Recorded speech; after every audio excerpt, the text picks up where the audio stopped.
जिन्हें घर में लगाने से अकाल मृत्यु भी नहीं होती और परिवार में सुख समृद्धि बनी रहती है और घर में माता लक्ष्मी का वास होता है। भक्तों, आपको बता दें कि जो अमीर लोग होते हैं इन्हीं पौधों को अपने घर में लगाते हैं, तो आप भी इन पौधों को अपने घर में जरूर लगाएं। भक्तों, यह बहुत ही पुरानी और अद्भुत घटना है। एक बार माता रुक्मिणी जी ने बड़ी ही विनम्रता से श्री कृष्ण से प्रश्न किया, हे नाथ, कृपया यह बताइए कि मनुष्य को अपने घर के आंगन या द्वार के सामने कौन कौन से वृक्ष अवश्य लगाने चाहिए। ऐसे कौन से पवित्र वृक्ष हैं जिनके रोपण से घर से दरिद्रता दूर हो जाए, शत्रुओं का भय मिट जाए और भूत प्रेत, रोग तथा पिशाच जैसी बाधाएं पास तक न फटकें।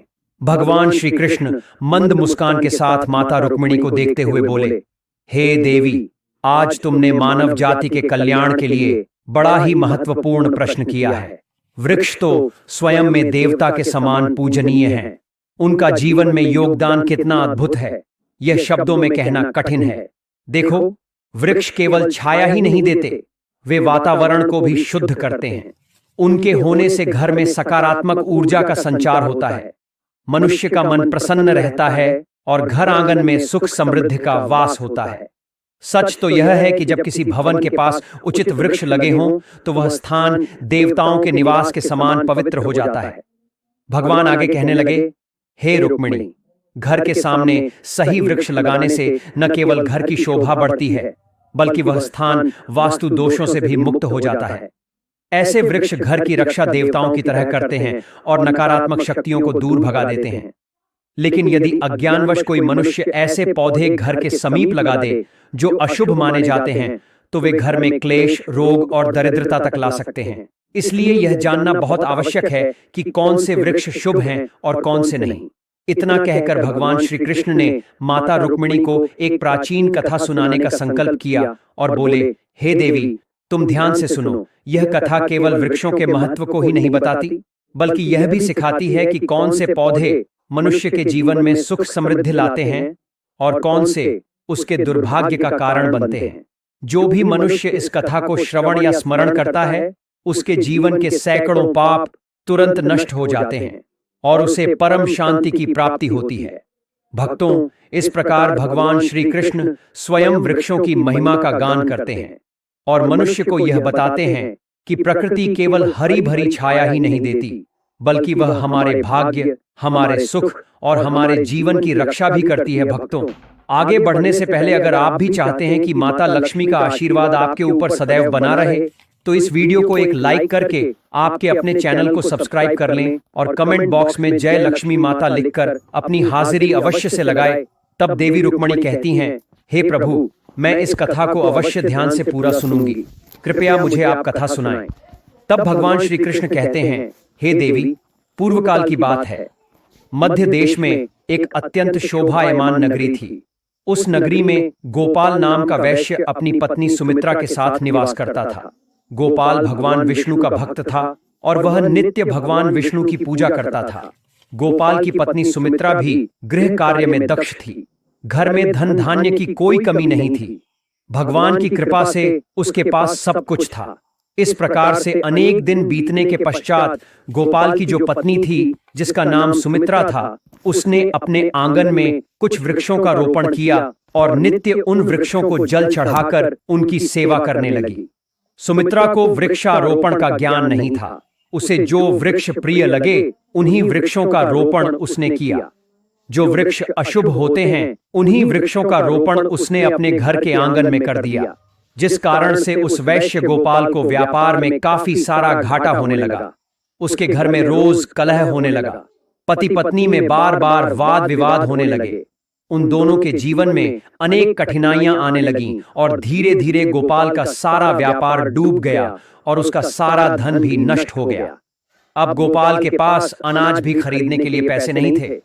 वे भूखे ही रहने लगे, जिससे क्रोधित होकर उसकी पत्नी भी गुस्सा करने लगी। वह अपने पति को कोई काम करने के लिए कहती। फिर गोपाल काम मांगने के लिए गांव में घूमने लगा, लेकिन उसे कहीं पर भी काम नहीं मिलता था। उसने आकर अपनी पत्नी से कहा, हे भद्रे, मुझे तो कोई भी काम नहीं दे रहा है, अब मैं कहां पर काम खोजने जाऊं। दोनों ही पूरी तरह से उदास हो गए थे।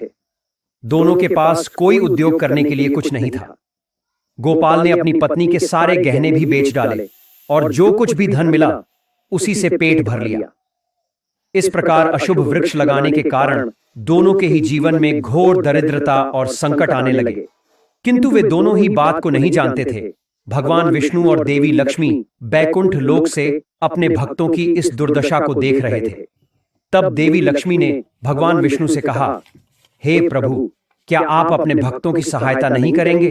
गोपाल आपका बड़ा भक्त है, वह नित्य आपकी पूजा आराधना करता है। तब भगवान विष्णु कहते हैं, हे देवी, मैं अवश्य ही गोपाल की सहायता करूंगा, किंतु उससे पहले मुझे उसकी परीक्षा लेनी होगी। इसीलिए मैं स्वयं उसके घर पर जाकर उसकी परीक्षा लेता हूं। भगवान विष्णु एक साधु का वेश धारण करते हैं और पृथ्वी लोक पर प्रकट होते हैं। साधु रूपी भगवान विष्णु गोपाल के द्वार पर जाते हैं और याचना करने लगते हैं। तब द्वार पर आए हुए साधु को देखकर गोपाल उन्हें प्रणाम करता है और कहता है, हे साधु महाराज, पधारिए, इस गरीब के घर में आपका स्वागत है। मैं आपकी किस प्रकार से सहायता कर सकता हूं? साधु रूपी भगवान विष्णु कहने लगते हैं, हे महोदय, मैं तीर्थ यात्रा पर निकला हूं, विश्राम करने के लिए कोई जगह खोज रहा हूं। यदि आपको कोई कष्ट ना हो तो मुझे अपने घर में स्थान दे दो। मैं अनेक दिनों से भूखा हूं, कुछ भोजन भी प्राप्त हो जाए तो बड़ी कृपा होगी। साधु महाराज के ऐसे वचन सुनकर गोपाल कहने लगा, हे साधु महात्मा, आप अवश्य ही कोई पुण्य आत्मा दिखाई पड़ते हैं। आपके मुखमंडल पर बहुत तेज है। आपकी सेवा करने का मुझे सौभाग्य मिल रहा है। आपकी सेवा करके मुझे बड़ा आनंद मिलेगा। कृपया आप घर के भीतर चलिए। फिर वह साधु महाराज और गोपाल के घर के भीतर जाते हैं और विश्राम करने लगते हैं। गोपाल उन साधु महाराज की बड़ी सेवा करता है, किंतु उसके पास अन्न का एक दाना नहीं होता है। तो वह अपनी पत्नी से कहता है, हे प्रिय, घर पर जो साधु महात्मा आए हैं वे बड़े पुण्यवान दिखाई पड़ रहे हैं। हमें उनके भोजन के लिए कुछ उपाय करना चाहिए। मैं गांव में जाकर किसी से थोड़ा सा धन मांग कर लाता हूं। इतना कहकर वह गोपाल गांव में एक सेठ के घर पर जाता है और उस सेठ से थोड़ा सा धन देने की विनती करता है। किंतु वह सेठ उस गोपाल वैश्य को धन देने से इनकार करता है और कहता है, तुम्हारे पास तो फूटी कौड़ी नहीं है, तुम मेरा धन कैसे वापस करोगे? तब गोपाल कहता है, हे सेठ, कृपा करके आप मुझे थोड़ा सा धन दे दीजिए। मैं जल्दी ही आपको लौटा दूंगा। यदि मैं धन नहीं लौटा पाया तो आप मेरा घर ले लीजिएगा। गोपाल की बात सुनकर सेठ को उस पर थोड़ी दया आती है और वह उसे धन देते हुए कहता है, हे वैश्य, यदि तुमने धन नहीं लौटाया तो तुम स्वयं ही मुझे अपना घर सौंप देना।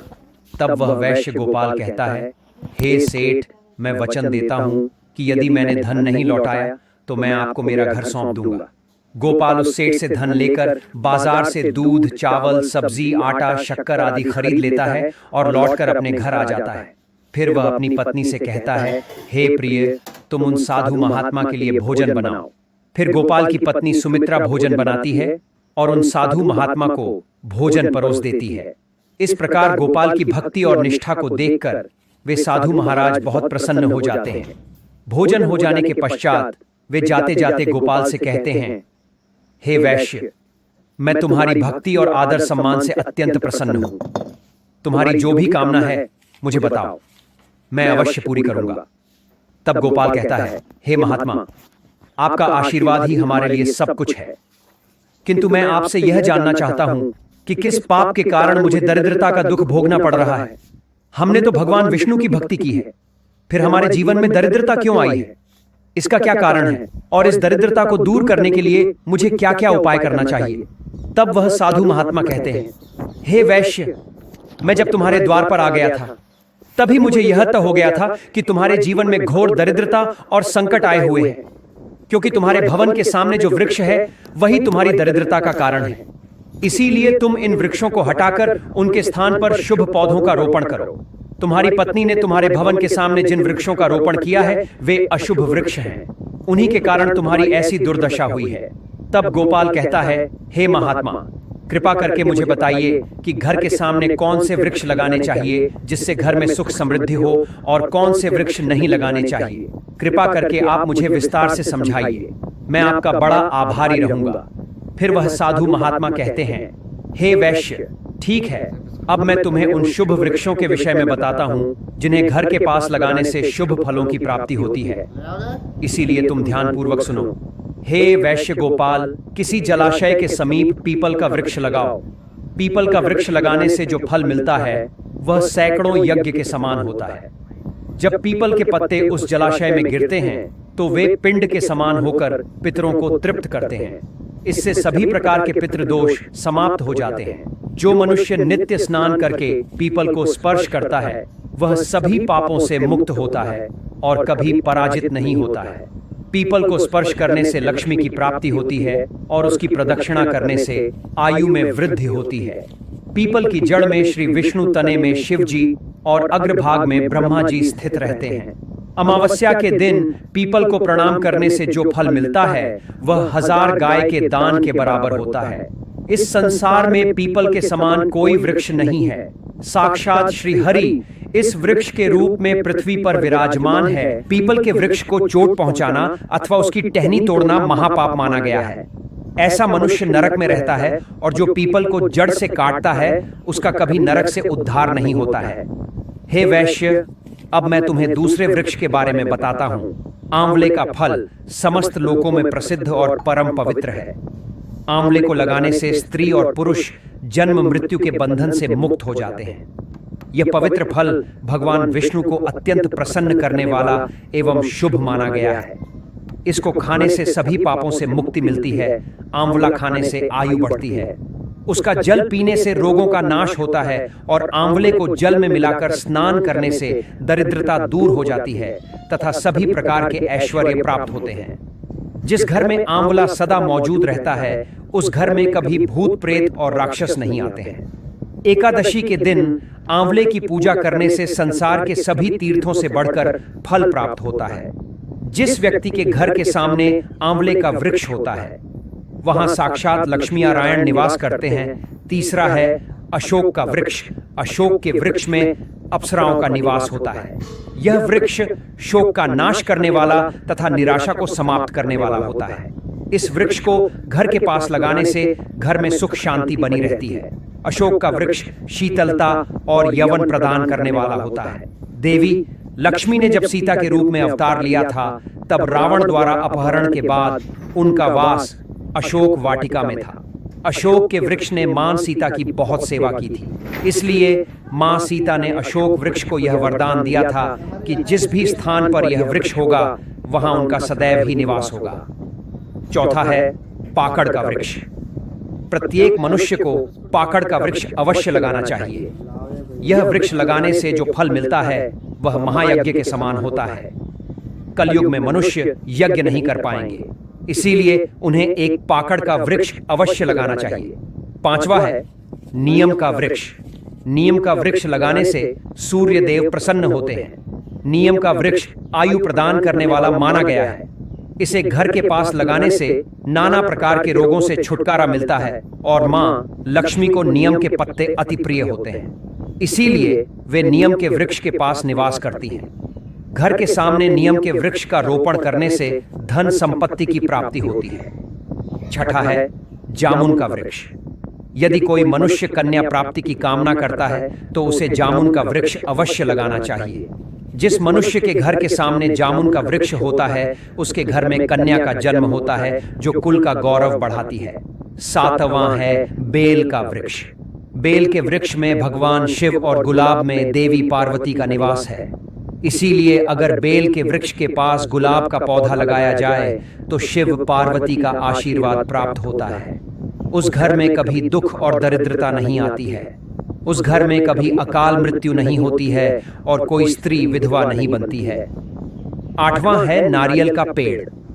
नारियल का पेड़ लगाने से पुरुष अनेक गुणवान संतान का पिता बनता है। नारियल किसी भी धार्मिक अनुष्ठान का आवश्यक अंग होता है। यह अत्यंत शुभ माना जाता है। कुंद और मोगरे के पेड़ में गंधर्व निवास करते हैं। इसीलिए इस पौधे का रोपण अपने घर के पास करने से कार्यों में सिद्ध और शुभ फलों की प्राप्ति होती है। खासकर कला के क्षेत्र में काम करने वाले लोगों को यह पौधा अवश्य लगाना चाहिए। यदि किसी मनुष्य को चोर और लुटेरों का भय सता रहा है तो उसे अपने घर के पास कीकर का वृक्ष जरूर लगाना चाहिए। यह वृक्ष चोर लुटेरों को भयभीत करता है और घर की रक्षा करता है। हल्के वृक्ष पुण्य और लक्ष्मी प्रदान करते हैं। इन वृक्षों का रोपण करने से दुख और दरिद्रता समाप्त हो जाती है। घर की उत्तर दिशा में 5 कनक चंपा का पौधा लगाया जाए तो धन में वृद्धि होती है।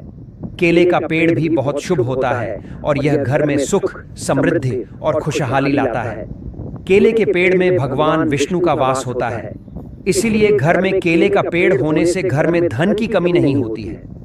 हर श्रृंगार के पौधे को पारिजात भी कहा जाता है। इस पौधे की उत्पत्ति समुद्र मंथन के समय हुई थी और देवी लक्ष्मी भी समुद्र मंथन से ही प्रकट हुई थी। इसीलिए पारिजात के पौधे का बहुत अधिक महत्व है। यदि इस पौधे को अपने घर पर लगाते हैं तो आपको मां लक्ष्मी की विशेष कृपा प्राप्त होगी। घर के आंगन में नारियल का पेड़ होने से उस घर में हमेशा शुभता बनी रहती है और उस घर के सदस्यों का समाज में बहुत मान सम्मान होता है। सुंदर पत्नी की कामना करने वाले मनुष्य को अनार का वृक्ष लगाना चाहिए। जो मनुष्य सुंदर, सुशील और सौभाग्यशाली पत्नी की कामना करता है उसे अपने घर के आंगन में या पास में अनार का वृक्ष अवश्य लगाना चाहिए। अनार का वृक्ष न केवल स्वास्थ्य वर्धक फल प्रदान करता है बल्कि इसे शुभता और सौंदर्य का प्रतीक माना गया है। अनार का वृक्ष अपने लाल फूलों और फलों के कारण सकारात्मक ऊर्जा का संचार करता है। इस वृक्ष को देवी लक्ष्मी का प्रतीक भी माना गया है और इसकी उपस्थिति घर में धन, समृद्धि और पारिवारिक सौहार्द को बढ़ाती है। अनार के फल का सेवन करने से शरीर स्वस्थ और कांतिमय होता है। पलाश का पेड़ ब्रह्म तेज प्रदान करता है, इसीलिए इसका रोपण अवश्य करना चाहिए। पलाश को धर्म का वृक्ष कहा जाता है। इसे भगवान ब्रह्मा और अग्नि का प्रतीक माना गया है। इसके लाल फूल ऊर्जा, शक्ति और उत्साह के प्रतीक हैं। पलाश का वृक्ष व्यक्ति को आध्यात्मिक उन्नति प्रदान करता है। यह साधना और तपस्या में सहायता करता है और व्यक्ति के भीतर ब्रह्म ऊर्जा का प्रवाह बढ़ाता है। पलाश की लकड़ी और पत्ते यज्ञ और पूजा में उपयोग किए जाते हैं। इनसे निर्मित संविधा अग्नि को प्रज्वलित करती है और वातावरण को पवित्र बनाती है। घर के भीतर कांटेदार पौधों का रोपण वास्तु दोष उत्पन्न करता है। इससे घर के सदस्यों को आर्थिक तंगी, स्वास्थ्य समस्याएं और पारिवारिक कलह का सामना करना पड़ सकता है। मनुष्य को कभी भी ताड़ का वृक्ष नहीं लगाना चाहिए। ताड़ का वृक्ष संतान का नाश करने वाला होता है। जिस घर के पास ताड़ का वृक्ष होता है उस घर की संतानों की कभी उन्नति नहीं होती है। मनुष्य को कभी भी अपने घर के पास भेड़ा का वृक्ष नहीं लगाना चाहिए। इस वृक्ष पर भूत का वास होता है। जो मनुष्य भेड़ा का वृक्ष लगाता है वह भूत बन जाता है। इसके नीचे बैठकर कभी पूजा पाठ भी नहीं करना चाहिए। घर में कभी भी ऐसे पौधे नहीं लगाने चाहिए जिनको काटने तोड़ने पर दूध निकलता हो। घर के सामने कभी भी बबूल का पेड़ नहीं लगाना चाहिए। इसे लगाने से विपत्ति आती है। घर के सामने बेर का वृक्ष भी नहीं लगाना चाहिए। इसे लगाने से नकारात्मकता बढ़ती है, धन का नाश होता है और संकट आते हैं। भक्तों, भगवान श्री कृष्ण आगे माता रुक्मिणी से कहते हैं, हे प्रिय, ध्यान से सुनो। घर के अत्यधिक समीप आम का वृक्ष कभी नहीं लगाना चाहिए। यद्यपि आम का फल अत्यंत मधुर और प्रिय होता है, किंतु जब उसके वृक्ष की छाया सीधे घर पर पड़ती है तो यह शुभ की बजाय अशुभ फल प्रदान करता है। इस कारण आम का वृक्ष सदैव घर से थोड़ी दूरी पर ही लगाना उचित है। इसी प्रकार पपीते का वृक्ष भी घर के सामने नहीं लगाना चाहिए। यह वृक्ष देखने में सरल और फल देने वाला अवश्य है, परंतु इसके कारण घर में दरिद्रता प्रवेश करती है और धन का नाश होने लगता है। यदि पीपल का वृक्ष भवन की पूर्व दिशा में हो तो यह निर्धनता और क्लेश का कारण बनता है। वहीं वट का वृक्ष यदि घर की पश्चिम दिशा में हो तो परिवार में शोक और दुख का वातावरण बना रहता है। हे देवी, यह भी जान लो कि यदि घर की दक्षिण दिशा में तुलसी का पौधा हो तो संतान को पीड़ाएं सहनी पड़ सकती हैं। तुलसी माता स्वयं पवित्र हैं, किंतु उनकी उपयुक्त दिशा का ध्यान रखना अति आवश्यक है। इसी प्रकार यदि किसी मृत वृक्ष की छाया घर पर पड़ती है तो वह मृत्यु सूचक मानी जाती है। ऐसे सूखे और मृत वृक्ष को तुरंत उखाड़ देना चाहिए, अन्यथा घर में अनिष्ट घटित होता है। मरुस्थल में पाए जाने वाले पौधे कठोर और सूखे वातावरण के लिए अनुकूल होते हैं। उनके कांटे और मोटे तने तो उन्हें जीवित रखते हैं, परंतु उनकी प्रकृति घर या आंगन में शुभ नहीं मानी जाती। ऐसे पौधे घर के भीतर नकारात्मकता लाते हैं। हे रुक्मिणी, इस रहस्य को और गहराई से समझने के लिए मैं तुम्हें एक कथा सुनाता हूँ। भगवान श्री कृष्ण कथा सुनाते हैं। एक समय की बात है, एक साधु महाराज एक वैश्य गोपाल के घर पहुंचे।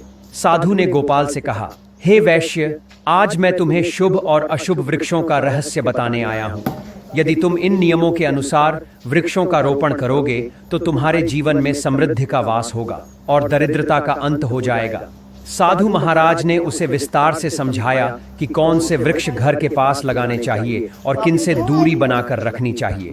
गोपाल ने श्रद्धा से उनके वचनों को सुना और हाथ जोड़कर बोला, हे महात्मा, आपने आज मुझे अत्यंत उत्तम ज्ञान दिया है, इसके लिए मैं हृदय से आपका आभार व्यक्त करता हूँ। तभी अचानक साधु महाराज वहां से अंतर्धान हो गए।